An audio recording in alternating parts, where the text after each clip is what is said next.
Kaixo, ongietorriak Aiaraldea edabidearen emisio berri honetara. Zehazki, gaurko mahai inguruan, Tubacex hilabete lanean izango dugu gaia izpide. Eta horretarako, gonbidatu ditugu, enpresako 5 langile, 5 grebalari. Martxoan elkarrizketatu genituen Laudioko lantegiaren atarian. Une horretan, euren bizipenak eta euren aldarrikapenak partekatu zituzten gurekin, eta orain greba bukatu dela, erabaki dugu une oso egokia zela, bizitako horri guztiari, begirada bat botatzeko, patxadaz, eta, euren eskarmentuak, partekatzeko, pantaiaren bestaldean zaudetenekin, zein, hemen bildu garenokin. Eta, hemen daukagu Julen Cicero, hor daukagu Urtximaio, Naiara Labarrieta, Aitor Bordagaray, eta Nortzo Iturriaz. Orduan, duela ja 7 hilabete, aritu ginen grebari buruz, eta, lehenengo galdera nahiko biztakoa da. Noizbait pentsatu zenuten zuen grebak iraungo zuela 236 egun? Nondik hasiko gara?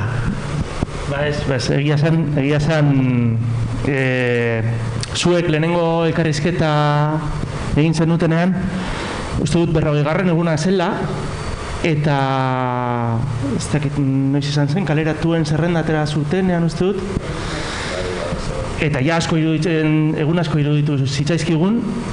Esaten genuen, uste dut horretan, esaten genuen prest geundela beste hainbeste egun borrokan egoteko, baina, karo, luzatu da askoz gehiago. Eta ikustea nola pasatzen zen udaberria eta nola pasatu zen uda, zaten zenuen, honek bukatu behar du inoiz, eta egia esan nik nuen espero hainbeste denbora luzatuko zenik. Baina, hala gertatu da, zoritxarrez, eta zorionez. Hori da. Hemen zaudete guztiak, zoritxarrez eta zorionez. Aipatu duzu ez, elkarrizketa hori egin genuenean, 40 egun, bete ziren greban, baina ja danik une horietan nolabait esperimentatu zen dituzten une kritikoak, ez? Eta nik uste, naiz eta gauza ikusgarriak egin aurretik, otsailaren 23an, hain zuzen, Tubacexeko gatazkak eman zuen salto nabaria, ze estatu espainiarreko zein Euskal Herriko edabide guztietan agertu zen. Bereziki, desobedientzia zibileko ekintza bate antolatu zenutelako, eta sekulako istiluak egon zirelako ertzantzarekin. Orduan ikuste gatazkak bestelako izaera hartu zuela, ez? Nolabait berotu zen eta gaiztotu zen nahikotxo, ez dakit nola bizi izan zenuten egun hori. Egun horretarte, egia da grebak gendela, baina ez geneukala nahi genuen isladapena kanpoan, ez geneukan babesaik Aiaraldean bai, baina kanpoan inokezun gure gatazkaz entzun. Eta orduan tristea da esatia, baina jipoitu bat izan gintuzten, pixkat zein zan gure gatazka, pixkat lurralde osoan eta estatu mailan bai, pixkat garatzeko, ezta? Eta nik uste dut egun hori abia puntu potente bat izan zala. Segun horretatik aurrera gube bai ninduta genden, nola tratatuak izan ginen ikusiaz, eta geneukan indarraz bebai pizkate ohartu ginen, eta nire ustez hori oso egun garrantzitsua izan zen. Egun horretan arte, greba modu batean uste dute eroan genuela edo iketetan gendela mentalitate bategaz, eta egun horretatik aurrera, nik uste dut indarragoz eta gauza gehiago egiteko asmoarekin hasi ginen. Otsailaren 23 egun garrantzitsua izan zen. Nolabait txip aldaketa bat izan zenuten egun horretan, ez? Nik uste dut hori ikusi nuen lotuta geundela. Hor arte, lotuta geunden, baina jendeak erreakzionatu zuen laguntzen eta defendatzen. Jipoitu zuten batzuk eta beste guztiak gainean. Eta orduan hortik aurrera ikusi zen, ukitzen bazuten bat, besteok egongo ginela atzean, eta hori gertatu da greba osoan. Eta hori hasieran ez genekien, ez genuen ezagutzen eta ez genuen uste hori gertatuko zenik. Asko beti egon gara atal sindikatu bat hemen, beste bat hemen, eta ematen zuen oso sakabantzota gaudela, eta egun horretik aurrera lotuagoak egon ginen. Eta nire ustez, agian, bortizkeriaren beharra, komunikabideetan ateratzeko beharra zala ikusi genuen, da batzuetan forzatzen egin dugu hori lortzeko, bortizkeria lortzeko, beraien bortizkeria ikusteko. Bestela bakarrik ikusten dara despeditu batzuk garela eta ez gara ez, baina jipoitu da garenean ikusten da eta sozietatea begiratzen gaitu. Egun horretan bakarrik lurrean jarri ginen eta esan genuen ez ginela bardatuko, bakarrik hori ez genituen kontainadak herrialditik jarri, ez genuen ez da biolentzarik egin, bakarrik eseri ginen lurrean eta hori ikusi zen ertzainaren jokaera. Eta gero egun hori oso beroa izan zen, baina gero martxoaren 8an esan duzu ez, ikusi zenutela agian bortizkeria, zuen egoeraren bortizkeria beste modu batean ere azaleratu behar zela, eta martxoaren 8an izan zen horrelako beste egun bat, ez? Egin zenuten, bereziki emakumezkoek, egin zenuten eserialdia, gero egia da, langileen kolektiboa zegoela atzean, baina lehenengo lerroan emakumezkoak jarri zineten, eta nik pertsonalki entzun ditudan elkarrizketarik surrealistenak entzun dituen, ertzaintzaren burua esaten empatikoa zela zuekin, eta mesedezkentzeko, ez dakit, mundua aldrebez ikusi genuen egun horretan. Orduan, nolakoa izan zen egun hori bereziki zuentzat, emakumezkoentzat, zuen esperientziaren aldetik? Martxoak 8 azkenean otsailaren 23tik gertu zegon, eta ikusita otsailaren 23an gertatukoarekin gu bai indartzu geunden eta genekien eseraldia egiten zeozer handia lortu algenula.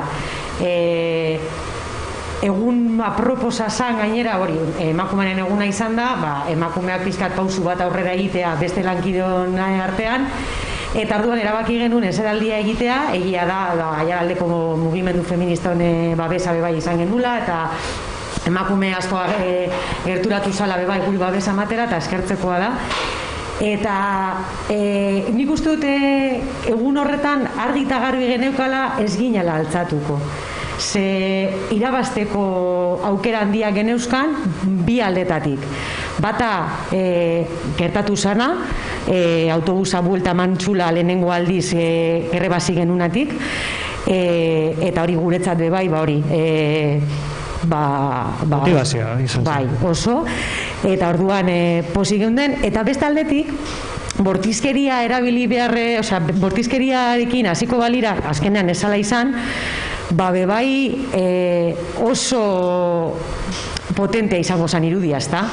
Martxoak 8 emakumeak altzatzea behartuta ertzainen artean, eta bebai gu ez da nahi genuen irudia, baina gertatuko izan balitz, erabiltzekoa izango zan. Orduan, uste dut, gertatu altzian bi aukerak, aprobetsatu bar genitula, eta azkenean, baketsu geratu zen eguna, baina ez dakit, irabasteko gai ginela edo behai autobusa buelta eta gertatu zana bebai guretzat oso potente izan zan. Osa, beste puntu bat guretzat.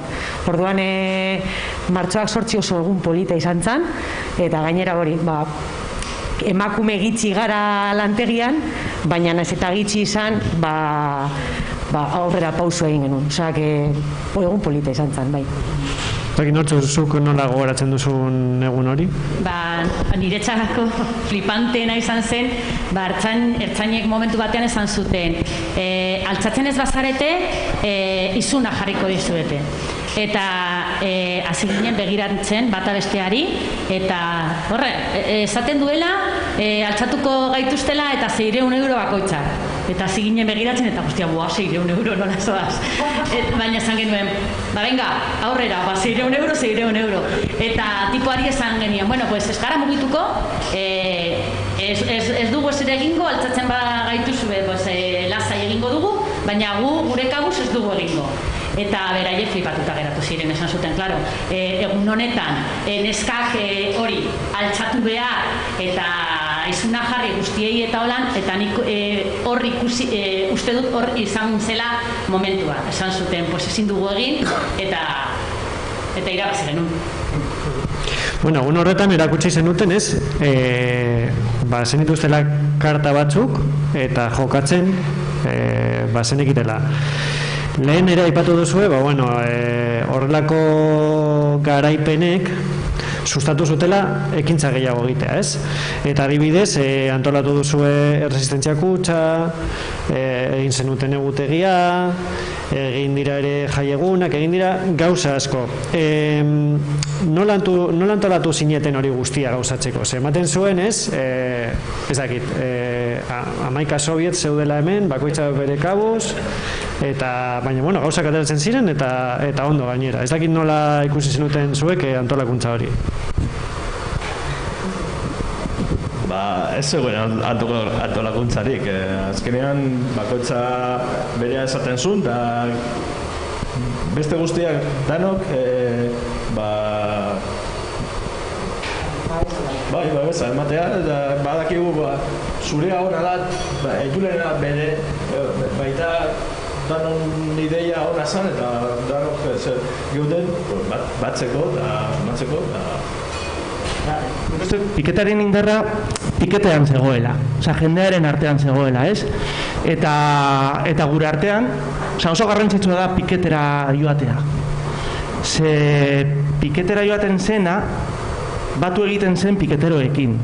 Eta karo, zeo zer amankomunean geneukan, zen borroka berdina, eta orduan etengabe hitz egiten genuen gure arazoetaz. Zer egin genezake irabazteko, zer egin dezakegu? Eta orduan ateratzen ziren ideiak, eta gure artean ere antolatzen ginen oso ondo. Azoen jendea gauzak egiten zekizkiena eta egiten zituen, beste batzuk bakarrik. Eta horrela sortu zen kutxa sortu zen 3 edo 5 edo 10 langileen artean, eta bihurtu da herramientarik onena. Piketea edo grebari aurre egiteko. Baina ez hori bakarrik, gure artean ere hitz egiten genuen, egin behar dugu hau, eta egiten genuen, egin behar dugu protesta hau. Eta protesta asko, gero komiteak onartu zituenak, atera ziren piketeetatik, ez? Idei oso simpleak, baina gure artean hitz egindakoak eta aurrera ateratzen ziren. Orduan oso importantea da, eta oso garrantzitsua, greba bat egiterakoan, piketeroen artean, halako lantaldeak egitea eta gure artean hitz egitea. Etxean gelditzen bazara, akabo. Gelditzen zara zure arazoekin, buruari bueltak ematen, eta askotan piketan ez duzu ezer egiten. Egon eta egon. Eta, oso garrantzitsua.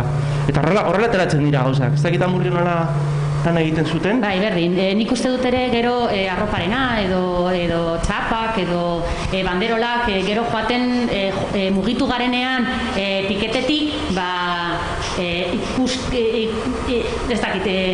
ikustagarreztasuna, edo ez dakit, Bilbora joan ginenean epaitegietara, martxa batean, eta guztiak kamiseta, banderola, maskarilla, gorra, ez dakiz zer, jendeak ikusten zaitu eta esaten du, berehala esaten du, pues jartzen dutu bat ez da esango, pues hauek, pues esango dira hoiek borrokatzen ari direla, ez dakiz zer, eta nik uste dut hori ere, pues hori, pues visiblea bihurtu gaitu edo besteen artean, jendearen aurrean.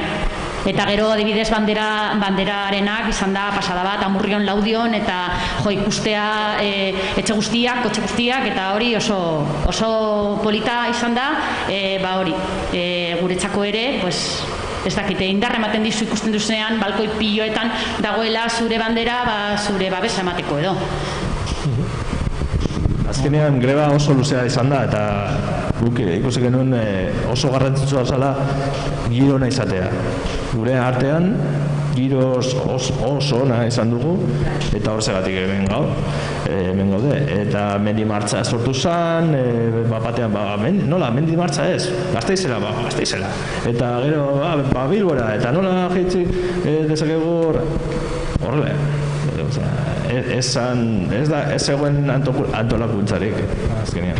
Hori da, Nik esan behar dut antolakuntza bat zegoela, piketateatik ateratzen ziren ideia asko eta gehienak, baina komite batzordeari proposatzen ziren idei horiek eta ia gehienak egin dira, eta gero igual piketetan ez da ikusten, baina komite batzordeak lan handia egin du permisoekin, segun geitzi Bilbora, segun Gasteizera, zein politikereekin egon legebiltzarrera jutego, eta igual piketetan igual ez da ikusi hori, baina greba komite batzordeak lan handia egin du atzetik, igual atzetik ez da egon karteletan edo fotoetan, baina lan itzela egin du atzetik sortu ziren aukera horiek gauzatzeko, zeren ez da inerreza, joan gara Bilbora eta bihar Bilbora, ez da inerreza hori eta permiso asko,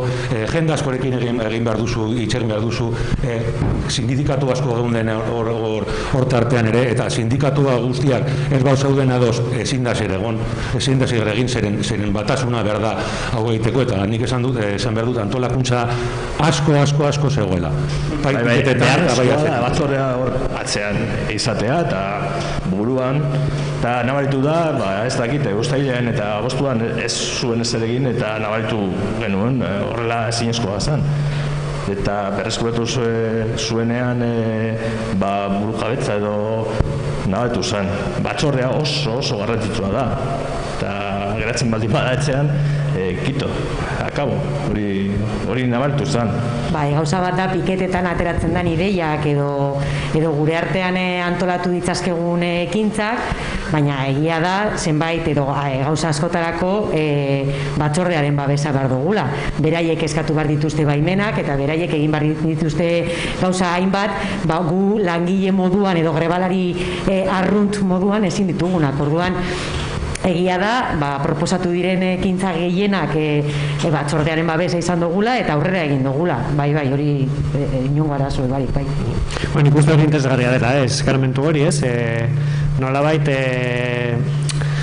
botere iturburu horiek guztiak, musika bera jotzea, azkenean hori gertatu dela. Eta, hitz egin dugu nahikotxo piketei buruz, baina hitz egingo dugu orain piketearen alde ilunari buruz, edo beste piketeroen inguruan, ze izan dituzue ehunka egunez poliziak zuen aurrean, goizero, batzutan nik uste elkar ezagutzen zenutela, eta ez dakit hori nolakoa izan den zuentzat, Tubacexeko langileek zuten kalea hartu nolabait ekintzaile bokazioa zutelako, baizik eta euren eskubiak defendatzeko, eta batean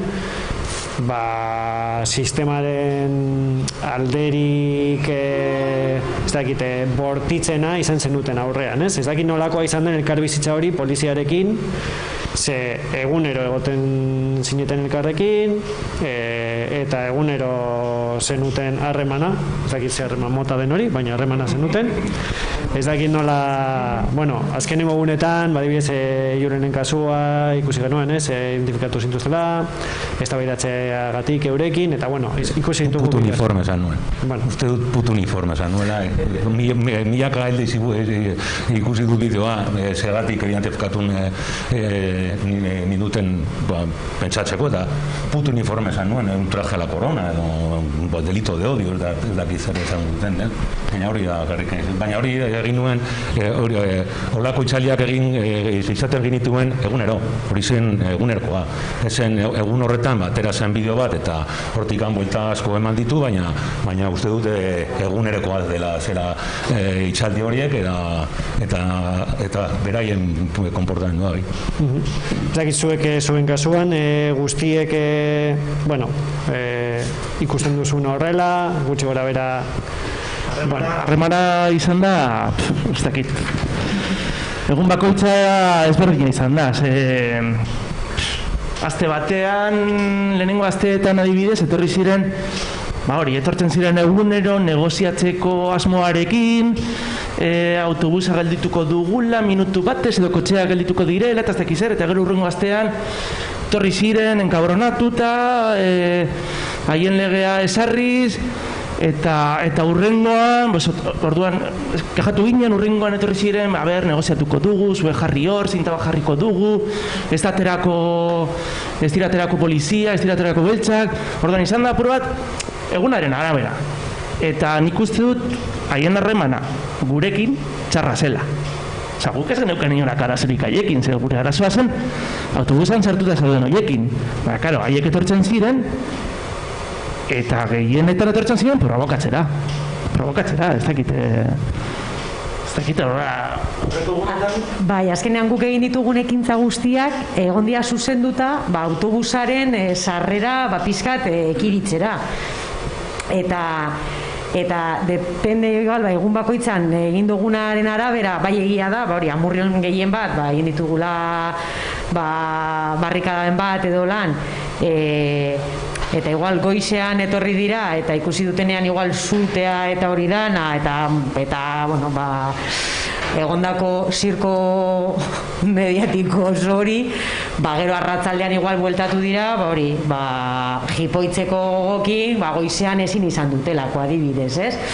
Baina gero, bai egia da, beste egun asko egon direla, gulasai egon garela, autobusa pizka inkrepatzeko edo barruan dauzenak jakiteko gure egoera zeintzan edo nahi genulako askotan komitea bebai batzordea egon da sartu nahian barruan doan jendeari komentatzeko zer nolako egoera dagon, zen gu badakigu autobus barruan bebai joan dan jende asko goi mandoen mehatxua izan dutela eta holan, eta gaizki pasa dutela, orduan gauza zan, zateko, beraiek bebai, zeukatela eskubidea greban egoteko, baina ertzantzak den momentu oro ekiditu egin du geneukan asmo hori.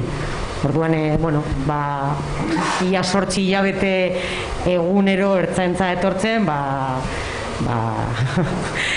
egun asko izan dira eta egun bakoitza ezberdina izan da urtsi esan duen moduan. Gero nik uste dut ere, gauza batzuk ez direla normala. Laudion adibidez, badago bihurgune bat eta autobusa nahiko mantso sartzen da, baina Amurrion, 40era sartu behar da, ni sartzen banaiz nire kotxearekin, existu bizian, lasai segurata etorriko da, eta errengo gunean esango dit kotxean kalean usteko, baina autobusa, de eskandalo. Edo kentzen zara, edo azpian geratzen zara. Sartu da, toda metxa egunero. Hori alde batetik eta beraiek ikusita. Eta gero beraiek, bultzaka eta Amurrion pasatu dira, 8.000 pueblo, Autobusa den sarrerarekin izan da pasada bat. Hori, abiadura zen bat ere normala. Eta egunen batean, egon da egun batzuk, jendea ditiraka eginez, bestela. Harrapaketa bat, gero, pasada bat. Bueno, eta gero, izan duzu ere, harremana, esain estua, baina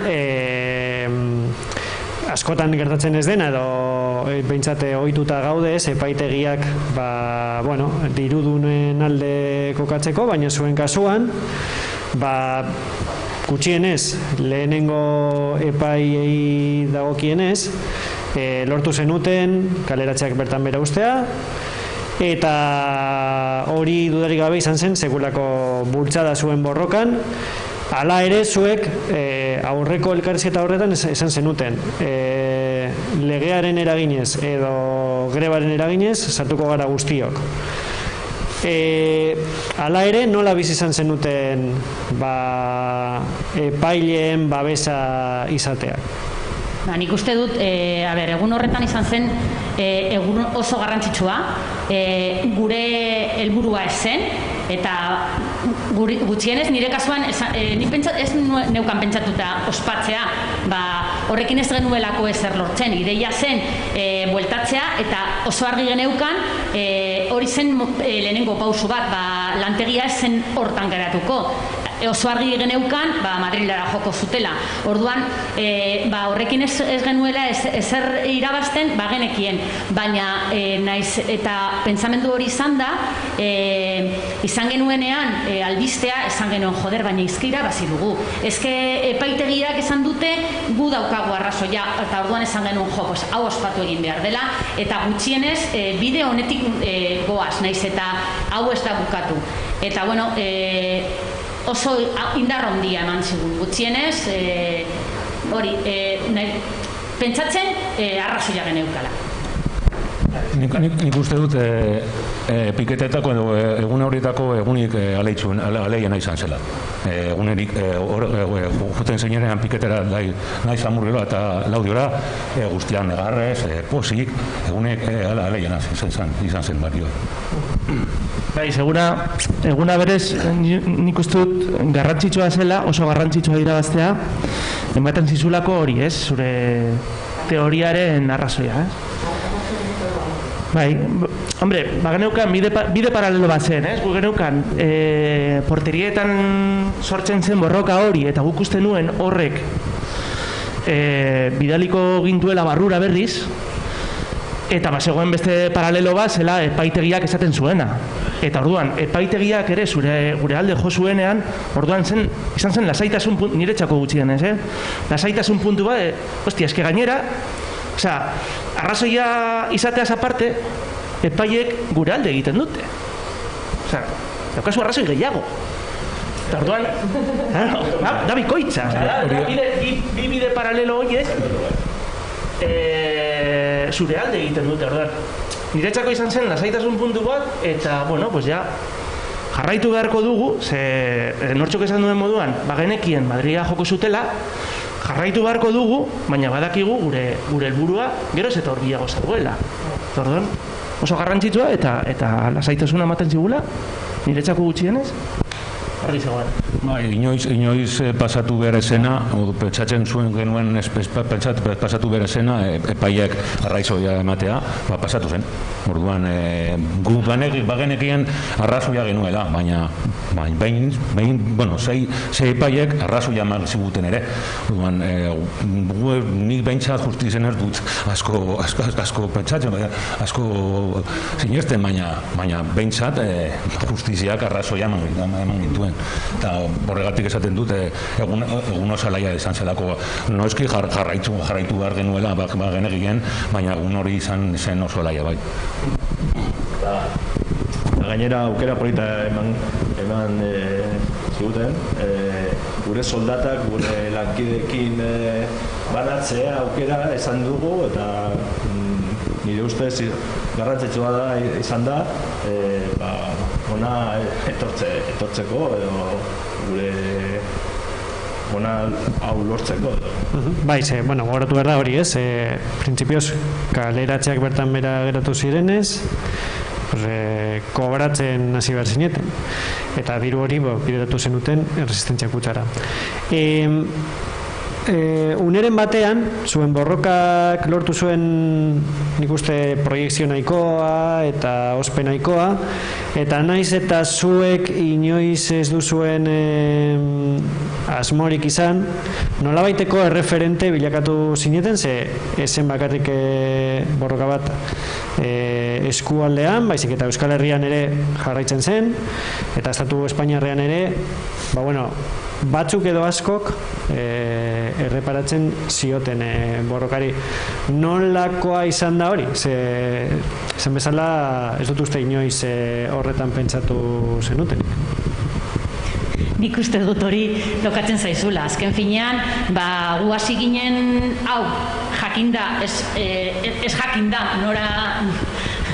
noraino, eta nola, eta aurrera joan gara, eta jarraitu dugu, eta ezke pasada bat izan da.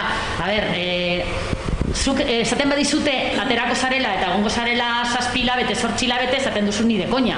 Baina, klaro, horrela gertatzen da, eta esaten duzu, bueltatzen gara, ezin gara bueltatu, ez dugu esak lortu, aurrera, eta ez dizute beste aukerarik ematen, orduan, bai, referent izan gara, baina nahi gabe. Azken finean, baina uste dut horrela gertatzen dira, ez dakit, martir edo mito edo, eramaten zaitu, eta lortu dugu, egon garelako eta aguantatu dugulako. Eta hori taldearen datua da edo garaipena da. Ez da bakoitzarena, baizik eta aguantatu dugulako, aguantatu behar genuena. Esaten genuen beraiek baina egun bat gehiago, eta azkenean bai, lortu dugu beraiek baina egun bat gehiago. Zentsu honetan ere, igual sare sozialek izan dute bere garrantzia, ez? Ez dakit Amurrioko piketean bazegoen Asier uste duzela, Asierrek ere mugitu izan du, horrela, pertsonai famatuekin kontaktuan jarri da, eta berak eskatu ditu mezuak, eta sare sozialetan ikusi ditugun mezu horiek, oihartzuna izatera lagundu egin du. Eta nik uste dut hori klabea dela bai, kontutan hartu beharreko gauza bat, greban zaudenean, sare sozialak ondo menperatzea. Bai, baina azken finean lortu duguna da esartzea jendea lan egitea. Eta hori egin dugu elkartasuna mantenduz. Eta nahi zuen sartu, ezen sartzen ikusten zuelako jende pilo geundela hor atarian. Eta oso argi geneukan ezin zela sartu. Eta Laudion ez dakit nola egin den, baina Amurrion joan ginenean tren geltokira, eta gero atzeko aldera, eta beraien atzean joan da, ratak eta hola deitzen oso txarra izan zen, baina egin behar zen, ezin duzuna da utzi, sartu jendeari lasaitasun osoz, sartzen bazara, jakin behar duzu guzure kontraz, ezke jendea esaten zuen, ezke daukagu hipoteka, daukagu semeak, nik ez dauka semerik, ez daukat hipotekarik ordentzeko, orduan, sartzen zen jabeekin peloteoa edo adostasunean egoteko, ez defendatzeko ezer. Orduan oso deserosoa izan da beraientzat, eta zeuden etxean, beste etxean zeudenak, bazekiten gu hori egiten ari ginela, eta hartuan esaten zuten, etxean geratuko gara, eta hori lortu dugu hori mantentzen, eta hori sare sozialeak edo mugimendua edo ere, baina piketean egonda eta aguantatzen, heldu garen tokira. Nire ikuspuntutik, Gauza da, hainbeste egun egon garela, egunez egun egon garelako lan egiten. Inork ezun pentsatzen hainbeste denbora egongo gineanik, ez da hainbeste erreferente gisa hartuko gintuztenik, ez. Azkenean gu egin dugun gauza bakarra da gure lanpostua defendatu. Bakoitzak egin du momentuan egin behar zuena egin. Eta gauzak joan egiten joan dira, atera diren moduan, ondo, ikusita nola azkenean gure lanpostuetara bueltatzea lortu dugulako, eta hori nik uste dute garrantzitsuena dela. baina gertatutako gauza guztiak ez da gu pilatzen genuen ezebez, ez da gu pentsatzen genuen ezebez, azkenean pausuz pausu egin ditugun gauzak gertatu dana bilakatu dela, baina ez da atzetik ez gara ibili edo ez da guk nahi genuen ezebez, eman behar zalako. Gu gure lana egin dugu. Eta da, piketean egon, lan eta egun edo. Igual, eredu hau edo nik ez dut uste zertako eredu garenik. Nik uste dut zuzendaritzak eredu egin zuzendaritzaren gauza dela. Hau, lehenengo hilabetean, bigarrenean, hirugarrenean bukatu zen eta zuzendaritza hau ez du nahi izan. Orduan, gu behartu gaitu egin duguna egiteko.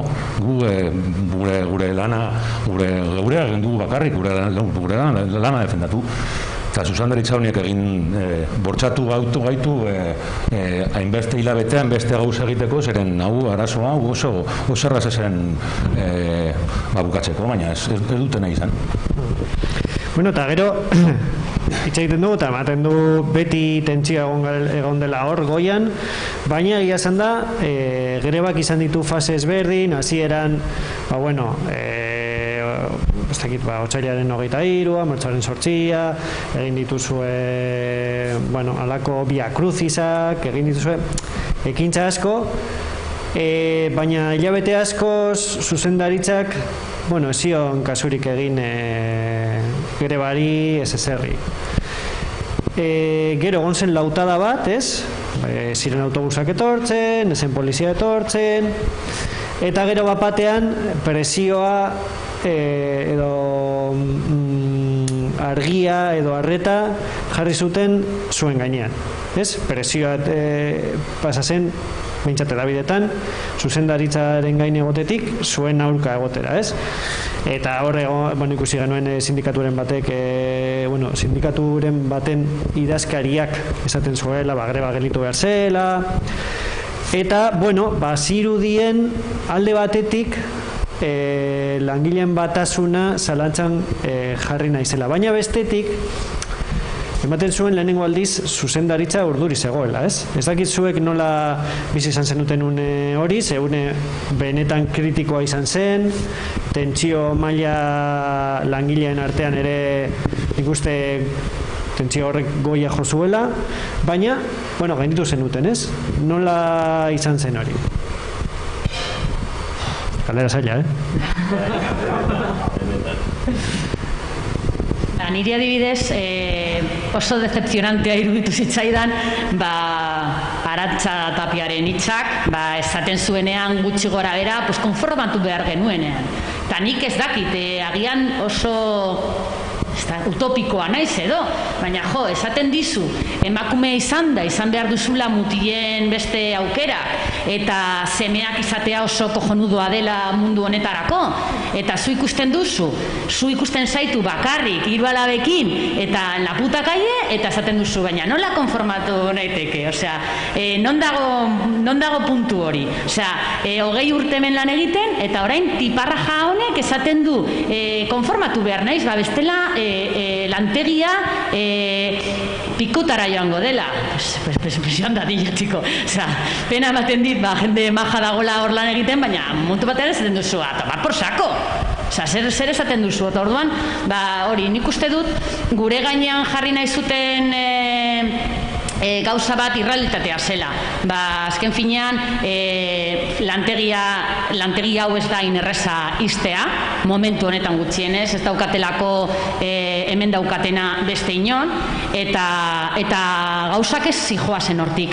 Gu ikusita bageneukan, bagian gauzak txarrak zeudela lantegirako, bagian beste modu batean ikusi genuen, agian 92an gertatu zen bezala, baina azken momentu honetan ez zen ikusten hori, eta orduan oso argi geneukan gurea zen errua eta hau oso gezurutza zela guztia.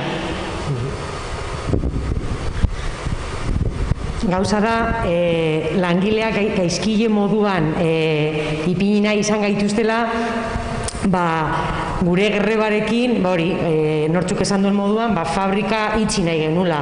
Edo fabrika iztekotan bazegoen gure errua izango zala, ez? Eta 129 kaleratu izan partez, bapatean 700 izango ginela. Eta errua gurea. Eta gu bagenekien, lan izadatu izan duelako aurreko urteetan bai zuzendaritzak, fabrikak potentea zegoela, lana bazegoela, eta azkenean hau, COVID-a erabilita, beraien aberastasuna gehiagotzearren, gu gehi ostutu nahi egintuztela, ez? Eta nola estutu? Orain arte egin duten moduan beti, soldata jeitzi, edo geneuzkan egoera sozialak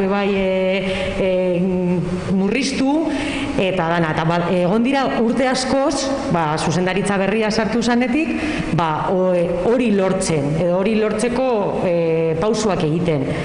Eta orain, 2020an COVID-a helduta, beraientzat izan zen, tunelaren amaieran kriston argia.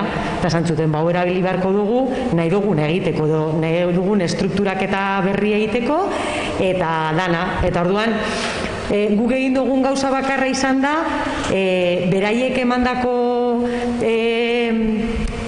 baldintza guzti horiek, deseusto, eta esan, gezurra dela, lana badagola, eta egin nahi dutena bakarrik izan da, jendea kaleratu, beraiek gehiago aberasteko. Eta argi dago adibidez, ni lanera bueltatu naizela, egia da zerrendan gauden gehiengo oraindik ez dela lanera bueltatu, baina ni nire kasuan bai, zergatik, soberan nengolako ni edo nire lankideak gure soldatarekin eta gure egoerarekin. Zen guk egiten dugun lana beharrezkoa da, beharrezkoa da fabrika martxan jarraitzeko.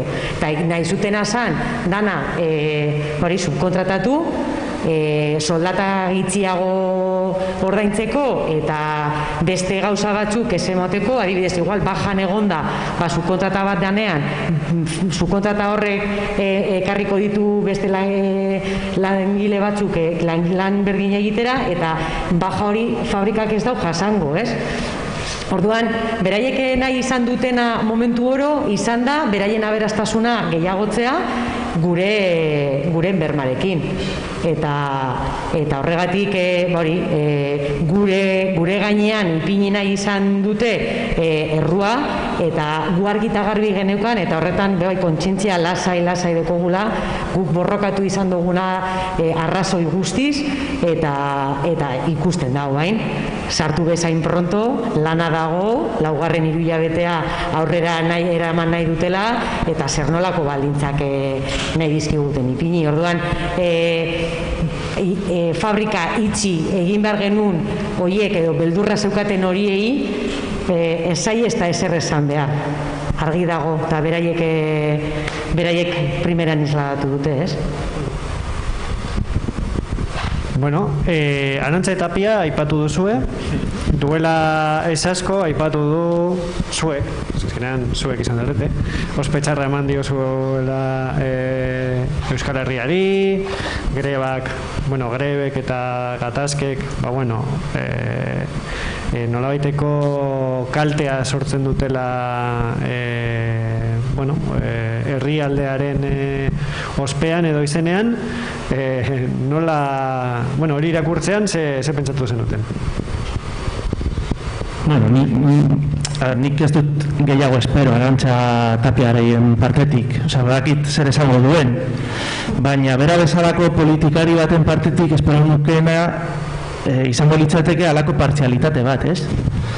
Eta esaten badu guk ospetxarra eman diogula urrengo inbertsioetarako, kritika hori egiten baldin badu egin dezala kritika ere bestearen partetik, ez? Enpresarioen partetik, haiek ere zer gaizki egin dute guk horrelako erantzun bat emateko. Berak ez du egingo, ez du kritikatuko enpresarioen mugimendu hori. Ez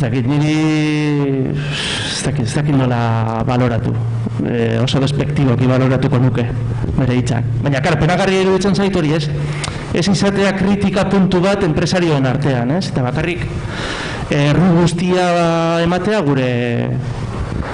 guk egindako gure lanen defentsan. Nik uste dut lotsagabe bat dela, naiz, gainera sententzia bat izan da. Hor dago sententzia esaten duena, guk beraiek egin dutena gaizki eginda zegoela. Eta ITPen gauza bera gertatu da, eta ikusten dugu nola dagoen jendea, eta beraiek ez dute zer esaten. Eta hori lotsagabea da, gero esaten dute, hori nahi dute herria aurrera joatea. Nola egingo duzu aurrera, jendea kalean usten baduzu, gezurrekin, ITPen ere, esan dute gaizki, onartu behar dutela berriro jendea, gaizki egin dutelako. Orduan, lotsagabea da. Ateratzea hor esanez, gu egin dugula kalte. Beraiek egin dutela kalte, hau guztiei hasten, gaizki eginda dagoelako. Epaiketan hori esan da, gaizki eginda dago. Orduan, Ni eske diskurso bera da, nik txikian itzenetik diskurso bera entzuten ari naiz Eusko Jaurlaritzatik. Esaldi hauek ona dira, jende askok orain arte pentsatzen zuelako PNV eta PSOE berarekin dagoena gauzak ondo egiten zituztela Euskal Herrian eta guretzako gauza asko bilatzen zituztela, baina tamalez, orain tamalez edo sorte honez ere, jende askok konturatu da zelako politikare sorta dugun hemen Amurrion, Laudion, Eusko Jaurlaritzan. Nik espero dut urrengo bozketetan hori dela datzea, baina hori da, ni txikian nizen txenetik berdina txuten dut politikare hauetatik. Inbersoreak balditzatzarrak izan nahi badute, hau ez da beraien lekua. Ez dira beharrezkoak. Lana emateko, primeran, baina baldintza honekin, ez dela, zertarako nahi dugu hori. McDonald'seko baldintzak nahi dugu, zer nahi dugu. Hori argi eta garbi izan behar ditugu langileak. Eta, erakundeak alde batera utzita, eskualdean izan duzue, nik uste babes nahiko zabala, bai ez bakarrik talde politikoen edo kolektiboen aldetik, baizik eta sektore ekonomikoen aldetik ere, ostalaritza, merkatariak ere, nolabait, atera dira kalera zuekin.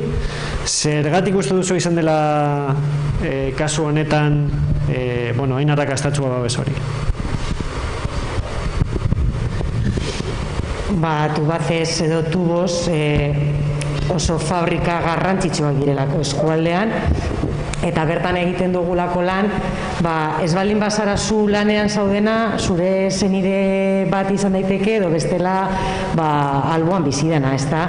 Azkenean fabrika nahiko potenteak dira, jende asko egiten dugu lan bertan, eta nik uste dut holako gauza garrantzitsua gertatzerakoan, ez baldin bagara danak bateratzen eta aurre egiten saiatzen, azkenean ez da bakarrik langileek galtzen duguna, lehenengoak garela galtzen, noski, baina azkenean gu galtzen baldin badugu, gure gertuen daukagun ostalaritzan edo merkataritzan bebai nabarituko dute, egiten dugun gastua bebai berdina ez delako izango. Orduan azkenean, nik uste babesa izan dugula eskertzekoan, milaka esker danoi, baina garrantzitsua izan dela, ze azkenean olako enpresa handi bat jausten baldin bada, alboan dauden beste enpresa txikiak edo ostalaritza eta merkataritza bebai jausten delako, ezta? Orduan nik uste dut horiek bebai argi izan dutela zer segon jokoan eta bat egin dutela gurekin, babesa ematen, bai diru laguntza edo bai gero agerraldietan eta agertzen, eta holan eta eskertzekoa da egia.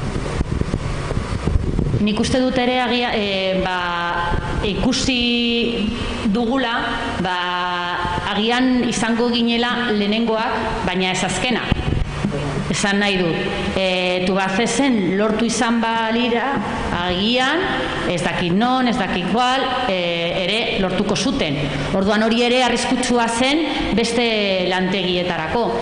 Eta nik uste dut, hori, ikusten baduzu, hemen jaisten duzula kondizioak, edo besteak ere saiatuko du. Azken finean, enpresarioak edo elkartzen dira. Eta nire lantegian buelta bat eman dut eta lortu dut hau. Nik ere saiatuko naiz. Eta, klaro, horrekin uste dut gelditu dela pillo. Baina posiblea zen egitea beste lantegietan. Hori ere uste dut lagundu duela. Eta agian tubos reunidos zen galerak, badakigu galerak zituen, baina Tubacexen ondo zegoen. Eta ulertezina zen, batean 100 eta piko langilei botatzea ondo zarenean. Zeuzer txato dagoenean, agian Balbespein beraien egoera oso zaila izan zen, eta jendea ulertzen zuen oso txarto zegoen. Baina batean, Tubacex esaten, gu 150 milioi ditugu kajan, eta batean 150 pertsonak kaleratzea ezinezkoa. Ulertezina zen, nire ustez. Eta jendea ikusi du. Nabaritu du hori zentzurik ez zegoen zentzurik horretan. Eta, bueno, lehen aipatu duzue, mai ingurua hasi baino lehen, gehienok ez zaretela itzuli lantegira, baina, bueno, ze entzun duzue edo ze uste duzue izango dela hemendik aurrera dinamika lantegian, ez? Horren beste luzatu den grebaren ostean, zer espero duzue edo zer entzun duzue edo ze bizi duzue, nolakoa izango da egoera hemendik aurrera lantegietan? Nire ustez, nik ez nahiz etorri bueltatu, baina guda batean sartuta egon gera, eta batean hori aldatzea ezinezkoa da.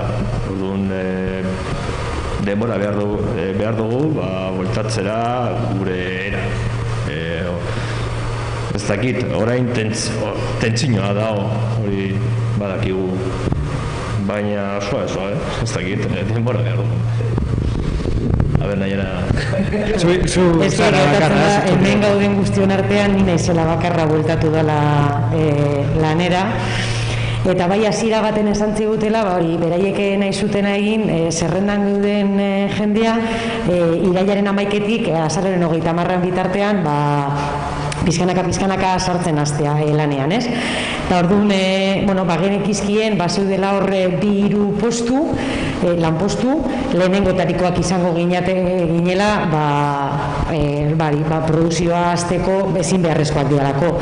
Orduan, ni banekien, hasieran, greba bukatu bezain pronto, ni lehenengotarikoa izango nintzala deitzen, eta sartu gara, nik espero dut nire lankideak hemendik itxira sartu ahal izatea, ez dakite azaroaren 30 jarraitzen duen data hori jarraitzen duen, ez dakit azkenengo berriekin ez dakit hasiko diran ala ez, ertean gauz, abenduaren 31 arte momentuz, ez dakit urrengo bate sartuko diguten ala ez, oraindik ez dute zer esan, bai badakigula otsailera arte babesa dokatela egiteko, orduan ez dakite horrekin aurrera ingo duten ala ez. Eta, nik pentsatzen dut, hemendik urte amaierako danak egongo garela lanean berriz, bueltan, hori espero dut nik behintzat, eta aber urtarrilean sorpresekin datozen, ez dakit. Hau liburu irekia da, ikusi beharko dugu aber ze gertatzen den. Buelta, ez dakit, nik uste dut gogorra izango dela. Horra izango da berriz lanean hastea, ez hori lehenengo gauza, uste dut 9 hilabete dara matxagulea lanik egin gabe, eta gainera aurretik erte batean sartuta geunden, ez? Nik beste atxo apur bat, eman nion buruari apur bat, eta urte honetan uste dut egin ditu dela 10 egundan. Orduan, berriz... Azkenean Arantxa Tapiak izango du arrazoia, nola bizizaren? Arantxa Tapiak ez dauka inoiz arrazoinik. Baina, gogorra izango da. Osa, berriz, lan egiteko dinamika hori berriz martxa hori berreskuratzea zaila izango da. Gogorra gutxien. Egia da, azten zarenean lanean, aurreko egunean egongo bazinen moduko badala. Aurreko egunetan, eta aurreko egunean oporrak nahi dituzu. Bai. Egia nik eskatuta dauzkat, nik ez izkiat eman nahi, baina eskatuta dauzkat beharrezkoak ditu dalako. Eta gero beste aldetik egongo da,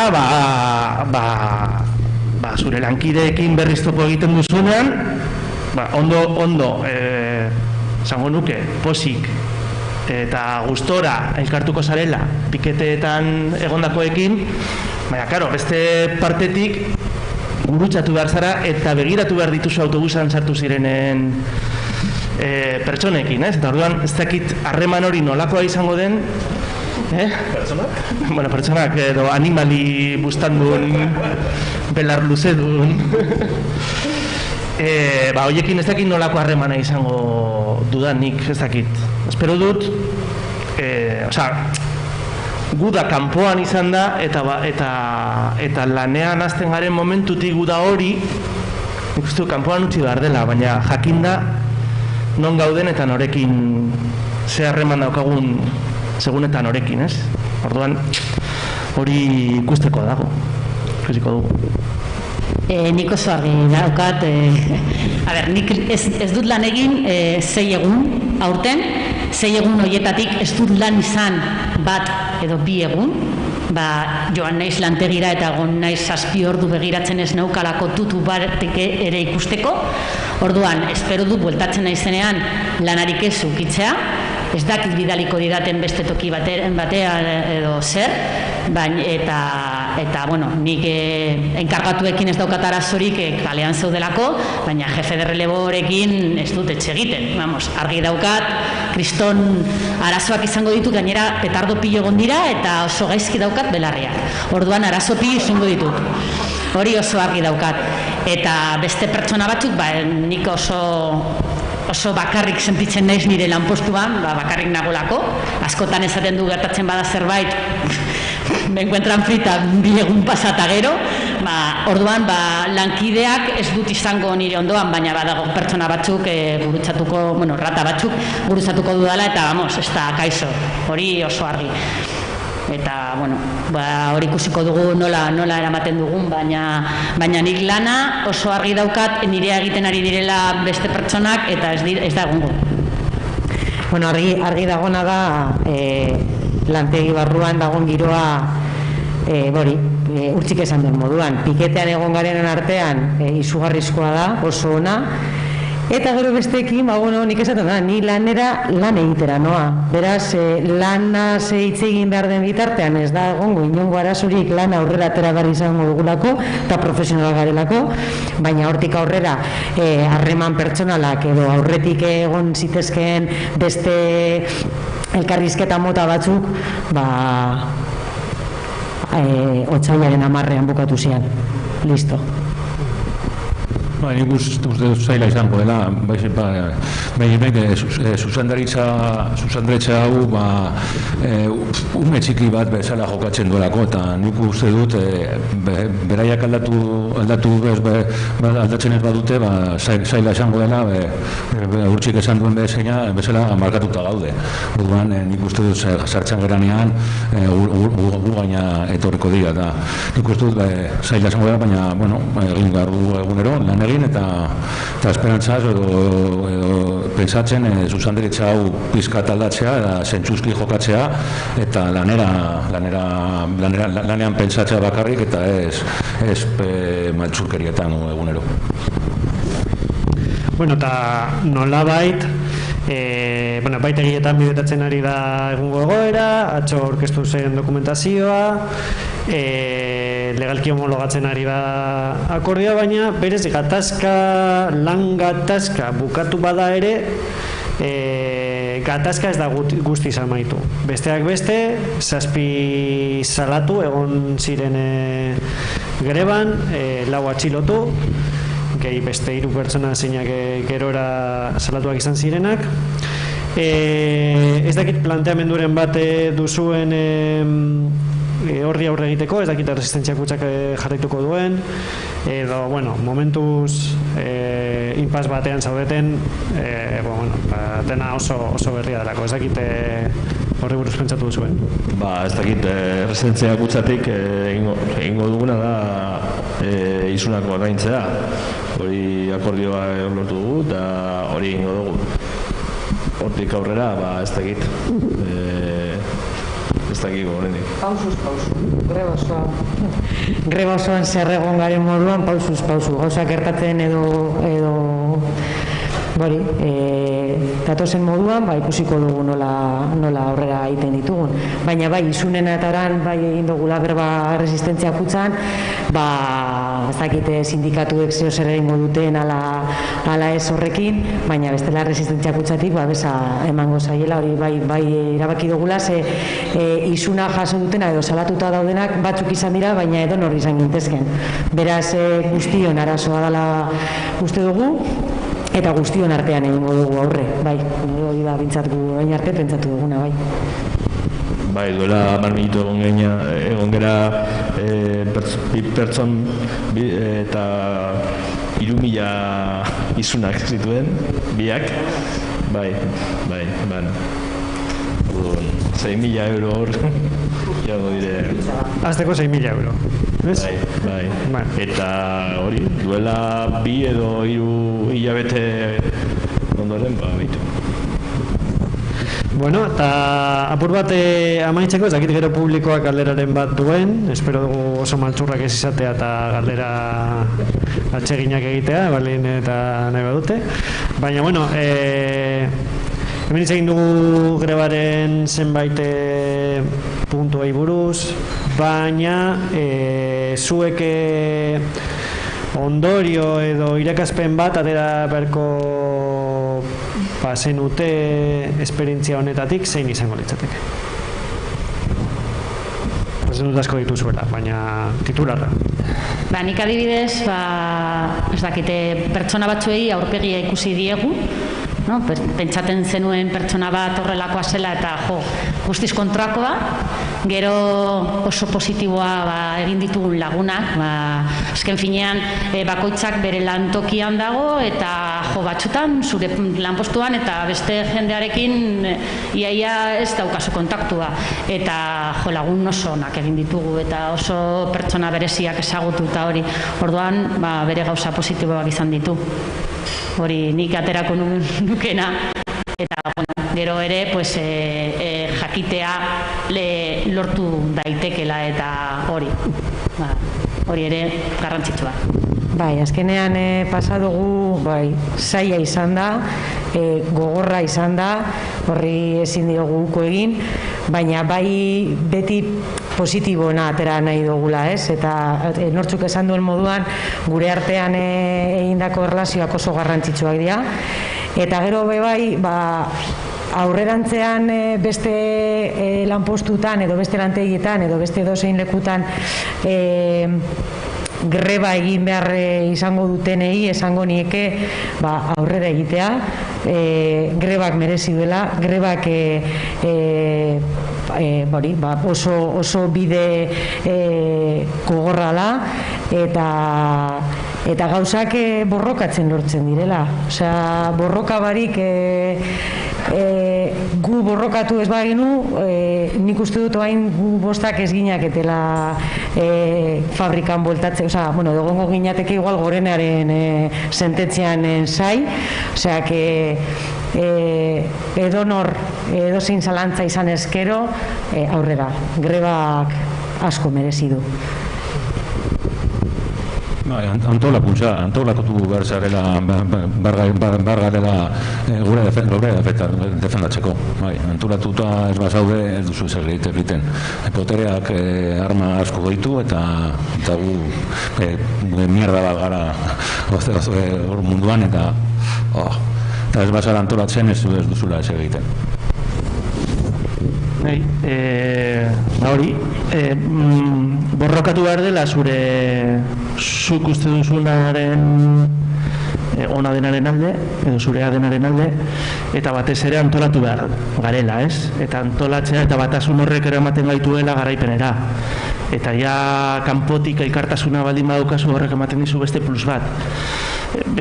Hasiera batean nik uste nuen enpresa baten kontra ari ginela eta enpresa bat baino gehiago da, ez? Ikusi dugu Tubacex ez dela Tubacex bakarrik, Tubacex dela Confebask barruan dagoen enpresa potente bat. Eta Jaurlaritzaren kontra egin dugula eta PNV-ren kontra eta komunikabideen kontra eta egin dugula polizien kontra. Orduan, ostre, batean gu, Laudioko edo Amurrio edo Jaraldeako individua garela, egin dugu guzti horren kontra. Eta guzti horren kontra egin dugu batasunagatik, egin dugu borrokagatik, egin dugu elkartasunagatik, eta hori da nik uste atera behar den ondorioa, ez? Borrokatzea dela modu bakarra garaipena eskuratzeko eta batez ere batasuna eta elkartasuna. Laguntza asko izan ditugu, ez dakit EH Bildu, sindikatuak, Aiaraldea, komertzioak, dana eta horatzean izatea, oso familia. Eta familia, importante. Unelatzak izan ditugu etxean eta oso garrantzitsua da familia zure etxean egotea. Eta gero beste gauza bat nik beti esaten dut, goratzen dut, duela 10 bat urte nire irakaslea esan zigun bakarrik bi greba mota daude, irabazten duzuna edo galtzen duzuna. Eta hau irabazi dugu. Eta hori Tapia esan dezake nahi duena, horrezatik. Eta oso garrantzitsua da irabaztea. Ez dakit bortizkeria, ez dakit zer egon den, baina agian beharrezkoa da. Eta beraien bortizkeria badau, familia botatzen langilei botatzen kaleratzen dutenean, edo dituztenean, hori bortizkeria da. Orduan, horren kontra egon behar da zeo-zer. Eta borrokatzea, batasuna, antolakuntza, baina beste guztia be. Bueno, ez dakite publikoaren artean norbaitek dauka galeraren bat, hala bada, urbiltu zaitezkete hemen mikroa pasako dizuet, eta, a ber, begiradak, urbildu.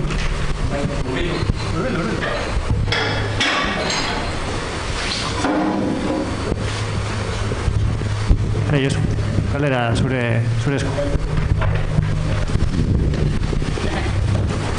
Bai, hor pixat, hor ikusten duen autokitxoa hor dune betetzearen ere, ja, protxatu eta hau. Bai, nik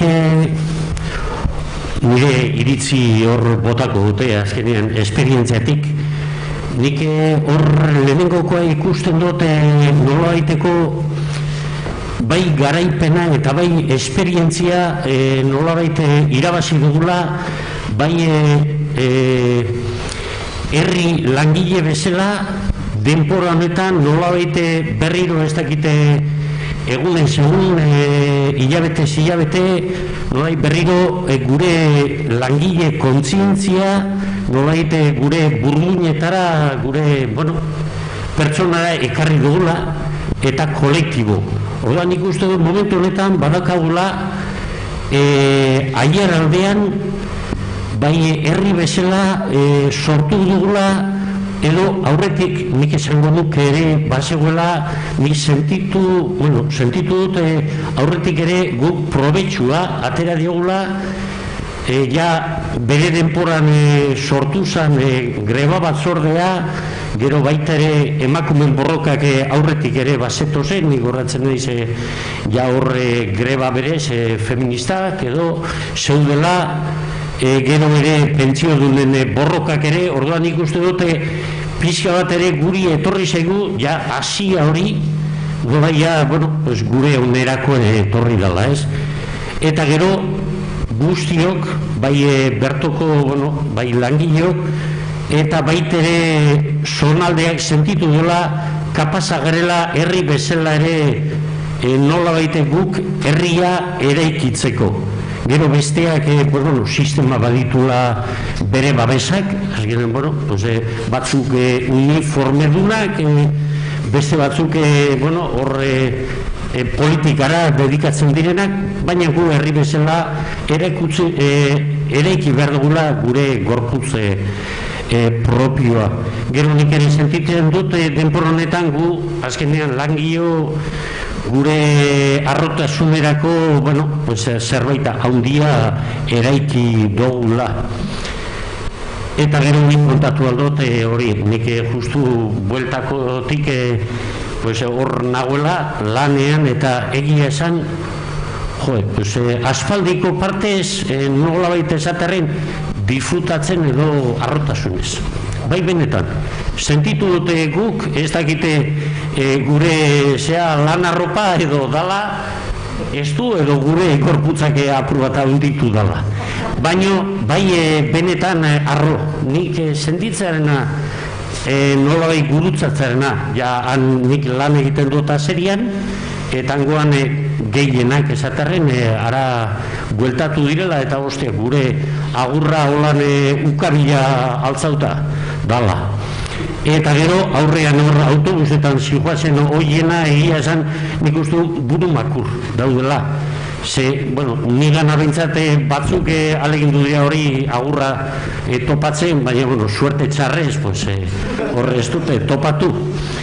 Eta horregatik nik esan aro, baina pixkat azkenean zuek esan dakoa, hori, ezin hobeto.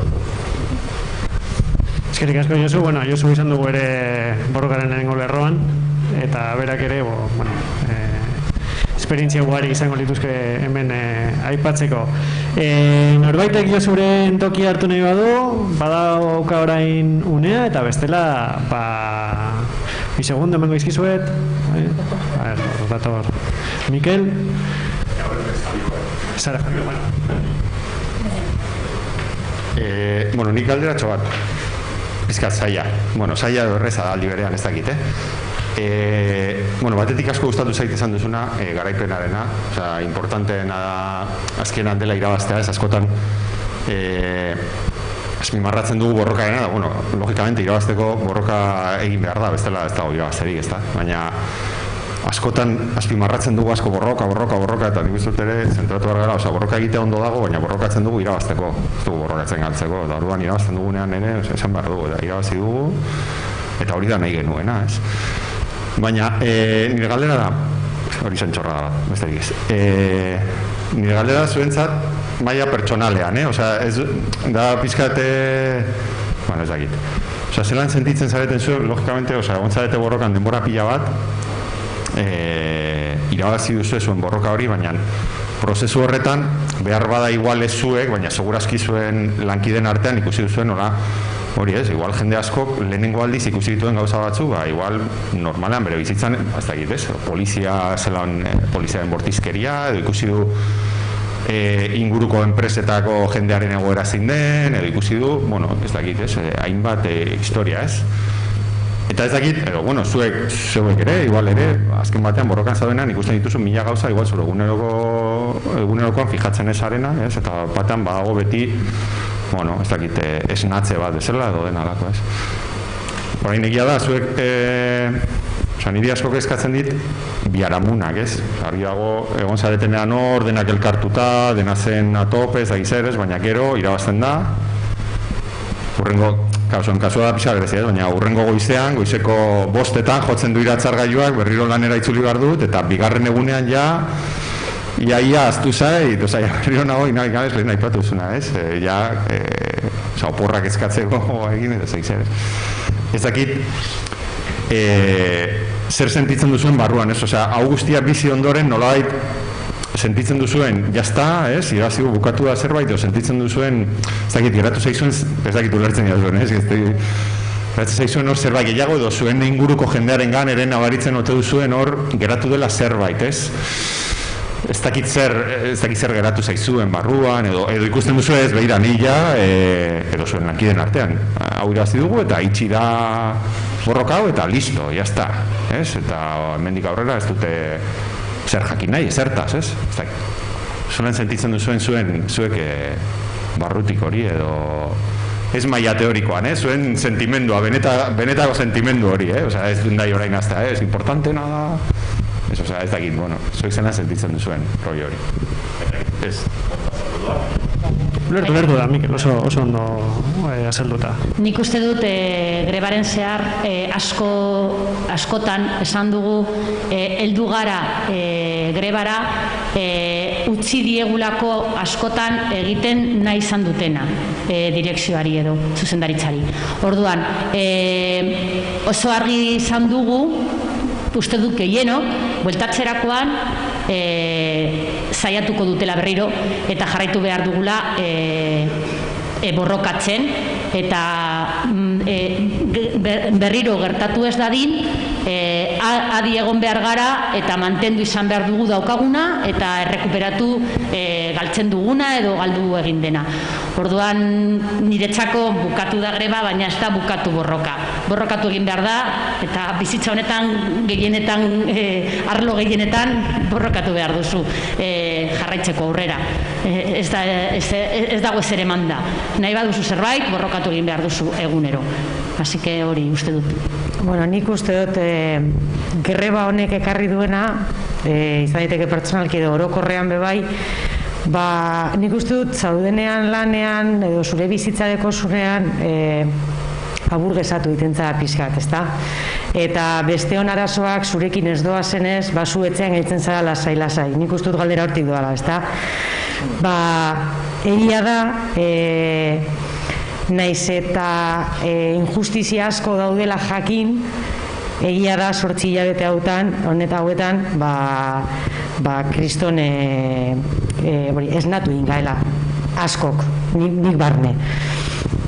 Eta naiz eta geldirik ez nagon pertsona bat izan, adibez ni, bai bultzada handi bat izan dela bizitakoa eta gertatu zaiguna, ezta? Eta tristea izango litzateke hemen bakarrik gelditzea. Eta behin lanpostua berreskuratua izatea, lanea bueltatu eta hemen gertatutakoaz ahaztea, ezta? Orduan, bai pentsatzen dudala jasan dugun babes guztia erabatean edo bestean hemendik aurrera bai bueltatzeko gai izan beharko garela. Zirkunstantzietan aurre egin beharko diegula eta ikusten dugu, gustatzen zaizkigun gauzak ikusten ditugunean salatzeko gai izan beharko garela, berriz batu eta ikusten baldin badugu gertu daukagun jendean beharra dekola gerraldiak egiten edo guk babesa ematera joan beharko garela. Orduan nik espero dut hemen gertatuan hasi hori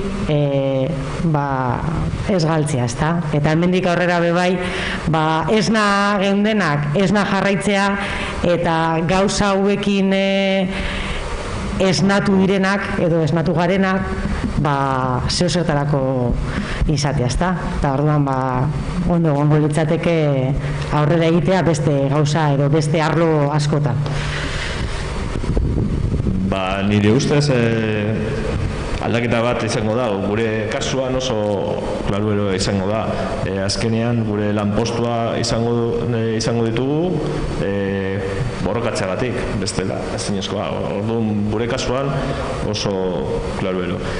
Eta gero lankideekin nik uste dut geratu behar duena da garaipena lortzea posiblea dela. Eta nire kasuan 2000an lortu genuen, eta orain 2021an be. Orduan, nire ustez argi eta garbi neukan posiblea zala, baina beste lankide gertu zeuden eta beraientzat garaipena oso urrun zegoen, baina guri ikusten beraiek sendotu dire eta nabaitu dire posiblea zala, eta orain beraiek izan behar dute oso gertu beraien garaipena, beraien borrokagatik izan da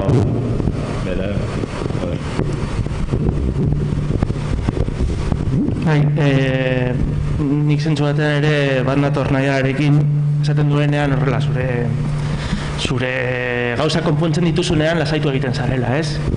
Eta orduan zeo zer ikasi baldin badu greba honetan da beste langile dituzten arazoak ere nire arazoak direla. Orduan haiek niri babesa eman didaten moduan nik uste dut edo ikasi dut babesa eman behar diedala, ez? Orduan da betiko asuntoa. Errezena ez da, edo zaiena ez da fama izatea baizik eta fama mantentzea. Orduan hori da egin behar duguna, hemendik aurrera hori da egin behar duguna, ez?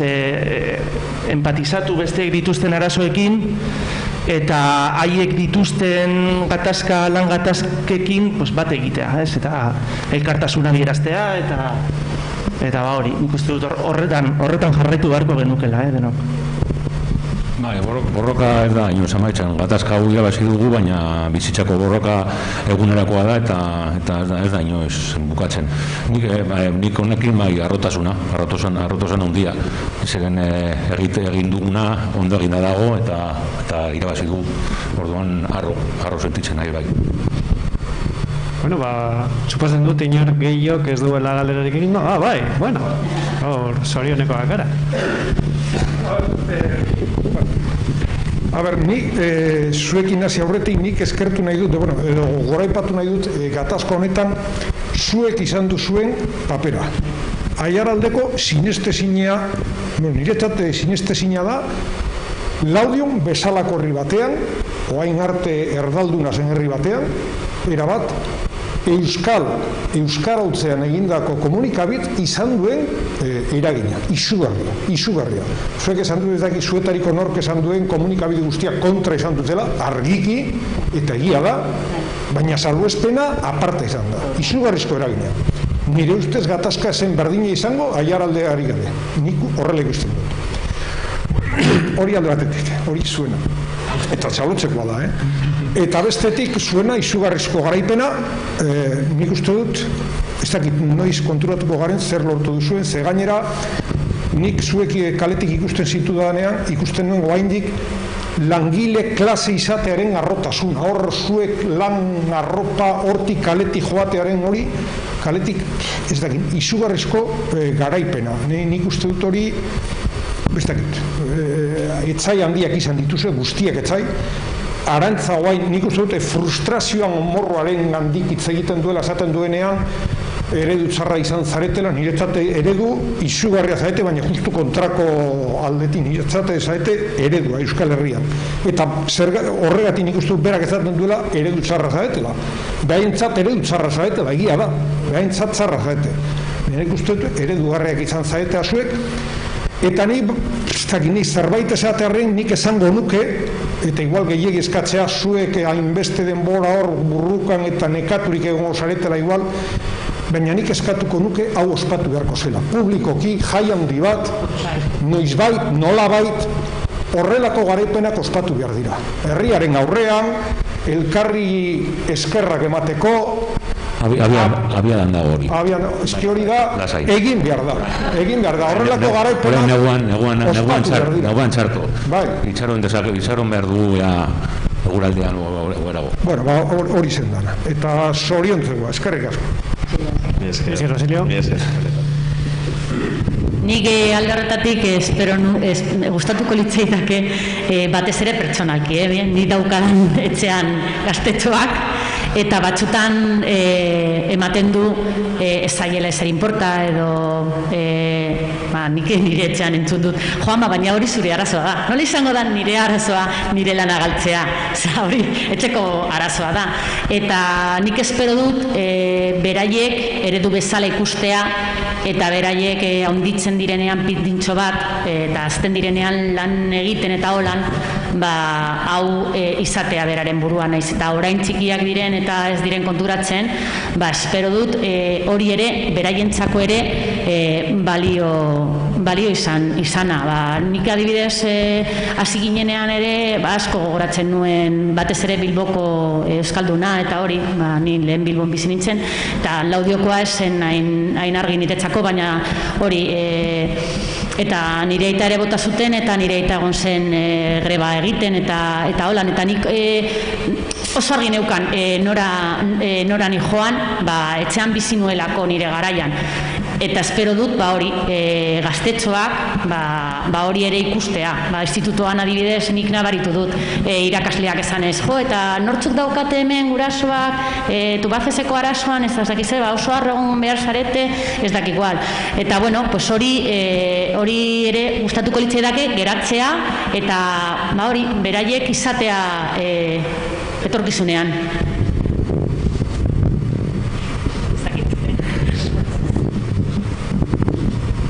Bueno, beste norbaitek hartu nahi du hitza? Ez? Bueno. Jaulearen aldetik, mila esker berriro gurekin egoteagatik. Bueno, postekoa da kaleko arroparekin ikustea. Azkenengo hilabetetan laneko arroparekin ikusi zaituztegu, naiz eta lan asalariatuan ez egon, piketean bai, baina ez zera lantegi barruan. Zorionak gure aldetik, placer bat izan da zuen borroka jarraitzea eta espero dugu zuen bizitzen eta zuen lanpostuen inguruan albiste gehiago ematea eta zentzu positiboan izatea eta eskerrak ere hurbildu zareten hori eta bestaldean egon zareten hori eta urrengora arte. Ni azkenengo gauza bat esan nahiko nuke, Basiliok esan duen moduan eskerrak eman nahi dizkizuegu zuei, ze grebaren lehenengo egunetik egon zarete guri babesa ematen, eta guretzat goizeko 5:00, gaueko 11:00, berdintzion ze eguraldi egiten zuen, zuetako edonor han ikustea, eta animoak eman.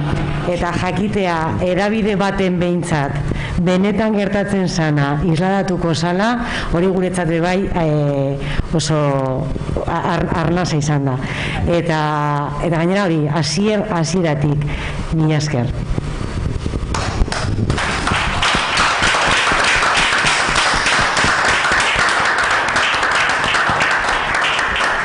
Bueno, mila esker zuei, azkenean guk bakarrik jaso dugu zuek egin duzuena.